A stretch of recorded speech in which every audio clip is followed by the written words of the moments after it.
राम जी, कैसे हो आप सब। आशा करती हूँ आप सब अच्छे होंगे।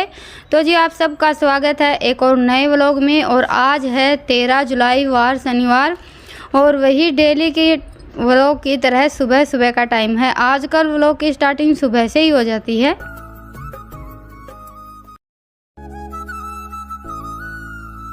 और बदले हुए मौसम के साथ हमारी सुबह की शुरुआत भी कुछ अलग तरह से ही होती है। तो आज सुबह उठे थे, बस उसके बाद अपना थोड़ा बहुत काम किया और मौसम ऐसा हो रखा था जैसे अभी बारिश शुरू हो जाएगी। तो पहले तो मैंने बच्चों को उठाया नहीं था, फिर थोड़ी थोड़ी जैसे छिटपुट बूंदें आने लगी ना, तब फिर बच्चों को उठाया था। अभी ये दूध निकालने के लिए बैठ गए थे। दूध देने में ये भैंस थोड़े से ज़्यादा ही नखरे करती है, टाइम बहुत ज़्यादा ले लेती है और इसी चक्कर में हमारा काम भी रह जाता है। बागड़ी भैंस लेकर आते उसकी ये प्रॉब्लम तो रहती ही है, दूध के मामले में थोड़े से ज़्यादा ही नखरे उठाने पड़ते हैं।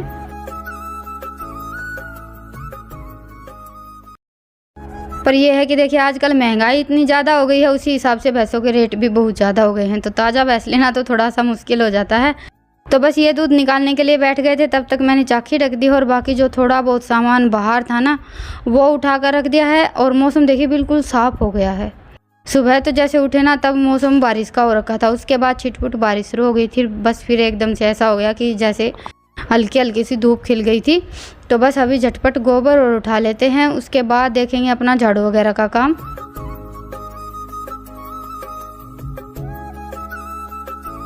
और दूध निकालने के बाद सानी वगैरह डालकर इन्होंने तो अपना वही हुक्का पानी का जुगाड़ बना लिया है, आज तैयार कर ली है। और साथ में बन रही है ताज़ा दूध की चाय, जिसके बगैर तो देखिए हमारे दिन की शुरुआत ही नहीं होती है। सुबह की शुरुआत गरम गरम चाय के साथ, वो चाहे सर्दी हो या गर्मी हो। और वो काम रितिका का ही रहता है, इसके हाथ की चाय पिए बगैर तो ऐसे लगता है कि जैसे आज चाय पी ही नहीं। अभी तो कुछ ऐसी आदत हो गई है। बादल बिल्कुल छट गए हैं, तो बस थोड़ा सा इत्मीनान आ गया था कि थोड़ी देर में अपना काम निपटा लेंगे।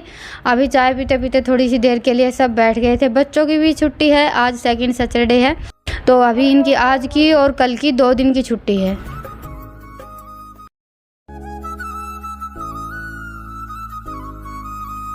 और ये लेकर आए थे कुछ सब्जियों के बीज, इसमें से 2-3 घिया के बीज तो घर पर लगा दिए हैं, बाकी की सारी जाएंगी खेत। घिया, तोरी, मतलब इस सीज़न की जो भी सब्जियां रहती हैं लगभग सारी ही हैं। वैसे तो हमारे यहाँ की ज़मीन में इतनी ज़्यादा सब्जियां बनती नहीं हैं, लेकिन फिर भी थोड़ी बहुत हम घर का काम चल जाए इतनी तो लगा ही लेते हैं। लेकिन यहाँ पर नहीं लगाते हैं क्योंकि घर पर इतनी ज़्यादा जगह भी नहीं है और दूसरा यहाँ का पानी भी इतना ज़्यादा अच्छा नहीं है। खेत में जगह की भी कोई प्रॉब्लम नहीं रहती और हमारे खेत का पानी भी बहुत ज़्यादा अच्छा है। तो ज़्यादातर देखिए सब्जी वगैरह हम खेत में ही लगाते हैं।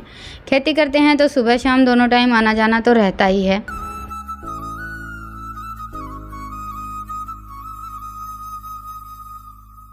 और आज हम जाने वाले थे बाजार। हम क्या, ये जाने वाले थे स्कूटी लेकर, तो ऑटो जा रहा था तो मैंने सोचा चलो मैं भी चलती हूँ, क्योंकि मुझे भी मेरी एक साड़ी बदलवानी है। और ये जो साड़ी मैं लेकर आई थी मेरे मायके से, उन साड़ियों के मैंने जैसे फाल अस्तर वगैरह लेकर आने थे, तो इनमें से बिल्कुल छोटे छोटे टुकड़े कट कर लिए। और आप सब पूछ रहे थे कि दीदी ये साड़ियाँ आपने खरीदी है या फिर आपकी मम्मी ने दिलवाई है। शायद मैंने आप सबको व्लॉग में साफ साफ बता दिया था कि ये सारी साड़ियाँ मैं मायके से लेकर आई हूँ। और देखिए मैं छोटी मोटी कोई भी चीज़ खरीदती हूँ ना, साड़ी हो गई या घर में कोई भी चीज़ आती है तो आप सबको ज़रूर दिखाती हूँ। आज पहली बार तो ऐसा हुआ था कि मैंने आप सबको दिखाया नहीं, उसमें भी फिर आप सबके सवाल जवाब शुरू हो गए। उससे पहले तो मैं बाज़ार गई थी, तब 3 साड़ियाँ लेकर आई थी जो मैंने आप सबको दिखाई थी। और वैसे भी देखिए मैं साड़ियाँ खरीदती हूँ वो तो आप सबको ज़रूर ही दिखाती हूँ। तो ये जो मैंने साड़ियाँ और ईशान के कपड़े वगैरह जो कुछ भी आप सबको दिखाया था ना, वो सब मेरी मम्मी ने लगा लीजिए या भैया ने लगा लीजिए।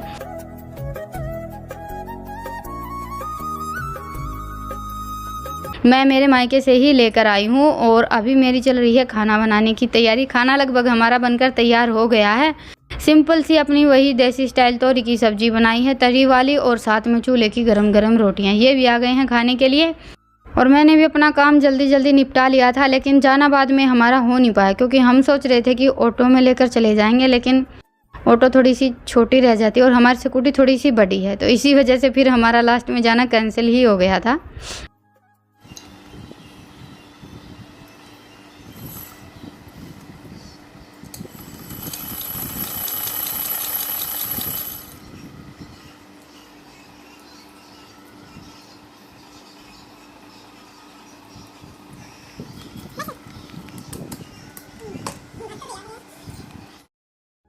तो जी आज पहली बार मैं लगाने वाली हूँ मशीन से अपनी साड़ी पर फाल। आप सब हमेशा बोलते रहते हैं लेकिन मैंने कभी ट्राई करके नहीं देखा।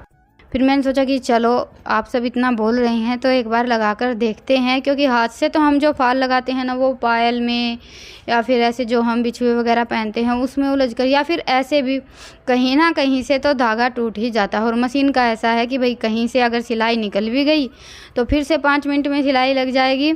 तो बस इस साड़ी पर तो काफ़ी अच्छी लेस थी नीचे की, मतलब स्टोन वगैरह कुछ था नहीं, तो मैंने मशीन से झटपट फाल लगा दी थी नीचे की साइड और सच में मेरा काम बड़ी ही जल्दी बन गया था और फाल भी बड़ी अच्छी लग गई थी। तो आप सबका ये आइडिया तो मुझे बहुत ही ज़्यादा पसंद आया और दिल से धन्यवाद मेरा काम इतना आसान करवाने के लिए। बड़ी ही जल्दी फाल लग गई थी एक साइड, तो अभी दूसरी की साइड तो मैं लगाऊंगी कल, क्योंकि अभी फ़िलहाल मेरी चल रही है कुछ चटपटा बनाने की तैयारी, वो भी गेहूं के आटे से। तो मैंने सिंपल अपना आटा गूँथ लिया है और अभी बना लेते हैं हम जैसे बेसन की गट्टे की सब्ज़ी बनाते हैं ना, वैसे ही गट्टे बनाकर तैयार कर लेंगे। गट्टे या रोल आप कुछ भी बोल सकते हैं। और आटे में मैंने कुछ भी मिक्स नहीं किया है, सिंपल बस थोड़ा सा नमक डाला। जैसे हम रोटियों के लिए आटा गूँथते हैं उससे थोड़ा सा सख्त आटा गूँथ लिया है। ये मैंने 1.5 गिलास पानी उबाल कर तैयार किया है और ये हो गए हैं हमारे आटे के गट्टे तैयार। ये देखिए, उनको मैंने पंखे की हवा में रख दिया था थोड़ी सी देर के लिए। थोड़ा सा तो इसमें हम सरसों का तेल डाल देंगे ताकि ये चिपके ना, और बिल्कुल थोड़ा सा नमक, क्योंकि नमक हमने आटे में पहले डाल रखा है। और फिर डाल देंगे आटे के घाटे बनाने के बाद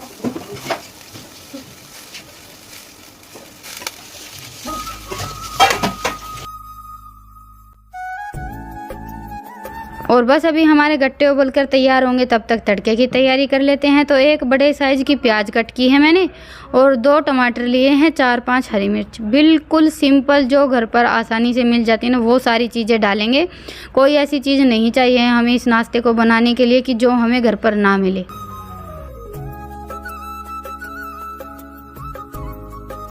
तो जी ये देखिए आटा भी हमारा अच्छे से उबल गया है और बस अभी इनको हम निकाल लेते हैं।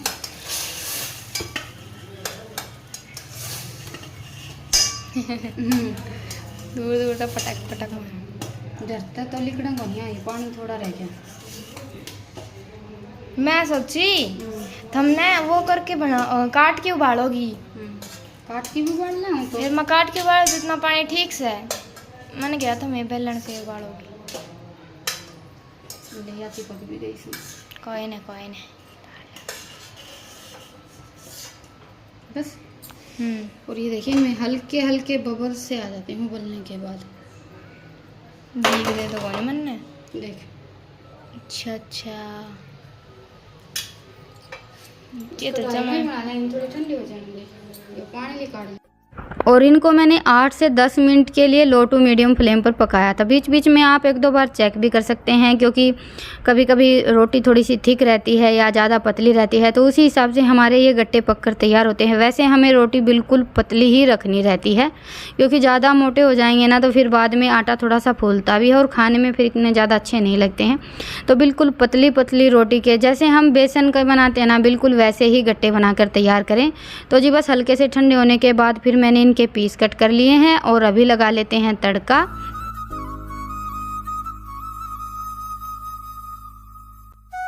और तड़का मैं लगाऊंगी सरसों के तेल का ही। तेल मैंने बिल्कुल थोड़ा सा डाला है, आधी कड़छी से भी कम तेल लिया था। तो बस तेल अच्छे से गर्म होने के बाद फिर इसमें मैंने 1 चम्मच जीरा डाल दिया है, साथ में अपनी 2-3 हरी मिर्च और 1 प्याज। हरी मिर्च का हल्का सा चटकने के बाद फिर मैंने प्याज डाली है। और प्याज को भूनने का कोई चक्कर नहीं है, बस हल्का सा हमारी प्याज का कलर बदलना चाहिए।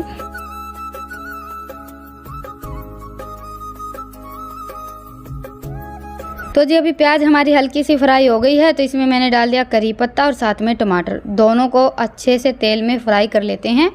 और फिर इसमें हम डालेंगे अपने 2-3 मिर्च मसाले। इतने ज़्यादा मसाले तो मैंने इस नाश्ते में डाले नहीं थे, बस अपने घर के वही रूटीन के बेसिक से मसाले डाले थे। तो आधी चम्मच हल्दी, बिल्कुल थोड़ी सी लाल मिर्च।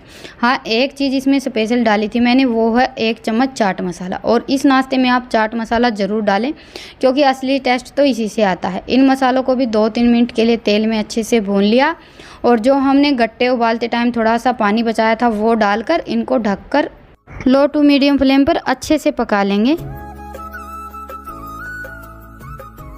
और बस मसाले पकने के बाद फिर इसमें मैंने डाला है 1 चम्मच टमाटो केचप, अच्छे से मिक्स किया और फिर डाल दिए हमारे गेहूं के आटे के गट्टे। सारी चीज़ों को बड़े ही अच्छे से मिलाने के बाद हम बिल्कुल लो फ्लेम पर 5 से 7 मिनट के लिए और पका लेंगे और ये हो जाएगा हमारे गेहूं के आटे का एकदम हेल्दी और टेस्टी नाश्ता तैयार।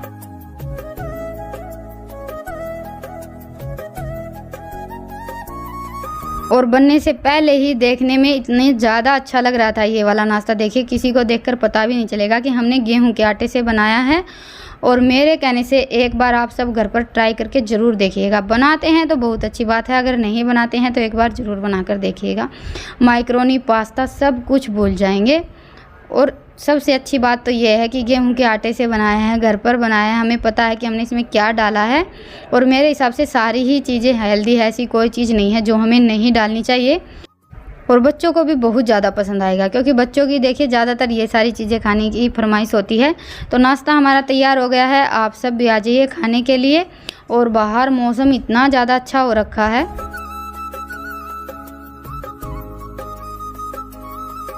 और बिल्कुल अंधेरा भी हो गया है। वैसे तो मैंने तैयारी ही दिन छिपे शुरू की थी और गर्मियों में यही रहता है, एकदम से अंधेरा हो जाता है। और देखिए, मैक्रोनी, पास्ता वगैरह कुछ भी बनाते हैं तो ये खाते नहीं हैं, ज़्यादातर मना कर देते हैं। हम तीनों तो खाते ही, हमारा तो चटर पटर चलता ही रहता है, लेकिन ये नहीं खाते हैं। क्या हुआ, बस ना के बराबर खा लिया। लेकिन आज गेहूँ के आटे से बनाया था ना, तो इन्होंने भी खा लिया। और सच बताऊँ तो घर में सबको बहुत ज़्यादा पसंद आया था, स्पेशली इनको। और इनके लिए ही मैंने आज ये वाला नाश्ता गेहूं के आटे से बनाकर तैयार किया था क्योंकि भूख लगी हुई थी सबको। और मैक्रोनी, पास्ता वगैरह कुछ भी बनाते हैं तो ज़्यादातर ये मना कर देते हैं, तो इसलिए सोचा चलो गेहूं के आटे से कुछ बनाकर तैयार करते हैं। तो जी बस अभी आज के व्लॉग को यहीं पर ख़त्म करते हैं और फिर मिलते हैं एक प्यारे से व्लॉग के साथ। तब तक के लिए राम राम, स्वस्थ रहें, मस्त रहें, अपना और अपनों का ढेर सारा ख्याल रखें। हंसते मुस्कुराते ऐसे ही एक दूसरे के साथ जुड़े रहे हो। और व्लॉग पसंद आए हो तो प्यारे प्यारे कमेंट ज़रूर कीजिएगा। रिप्लाई देने का तो वैसे मुझे आजकल टाइम नहीं मिलता है, लेकिन फिर भी बहुत ज़्यादा अच्छा लगता है आप सबका इतना प्यार और सपोर्ट देखकर।